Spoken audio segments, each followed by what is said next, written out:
ඒ ප්‍රවේශය තුළම අපි හාමුදුරුවනේ මේ මුලදිම මං ඉතා වගකීම නිසා විශ්වාසයෙන් කියන මේ කතා කළ ඉවර කරන්න බෑ. ඒ බව මම දන්නවා. හැබැයි ඒක දැනගත්තාය කියලා මේ මාතෘකාව කතා නොකරින්න ඕන එකක් නෙමෙයි. මානව සංහතිය පුරාවට මේ මාතෘකාව කතා කරා ඉස්සරහටත් මේක කතා කරයි. මට ඔබ වහන්සේගෙන් මූලික ප්‍රවේශයක් ඇති දැනගන්න මම කැමතියි. මේක කැපද අපේ හාමුදුරනේ කතා කරන්න?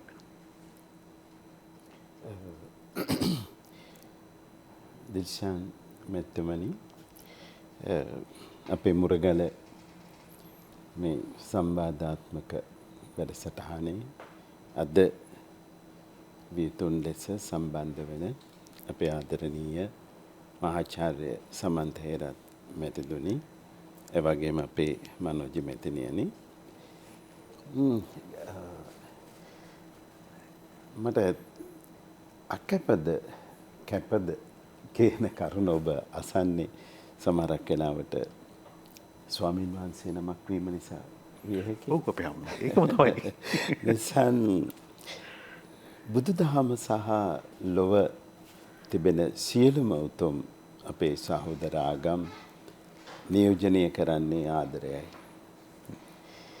එහි තිබෙන ආධ්‍යාත්මික ආදරණීය බව ලෝකේ ආදරය දෙස බලන බැල්මට වඩා බුදුදහම සහ අපේ ආගම් තුළින් දකින ආදරය බොහොම ගැඹුරට ගිය ලොවට අත්‍යවශ්‍යම වන ආදරය.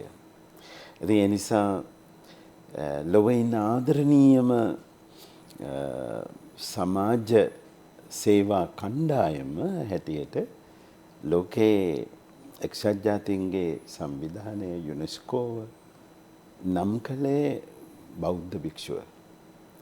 එයත් ඉතාම අගය කළ යුතු දෙයක් නිසාමෙත්තවනි කිසිදු ආකාරයක තමන්ගේ පැත්තට ප්‍රතිලාභයකින් තොරව පැය 24මත් මුළු ජීවිත කාලයමත් කැපකොට වැඩ කරන ලොව ඉන්න ප්‍රබලතම ආදරණීය සමාජ කණ්ඩායම බෞද්ධ භික්ෂුව කියලා.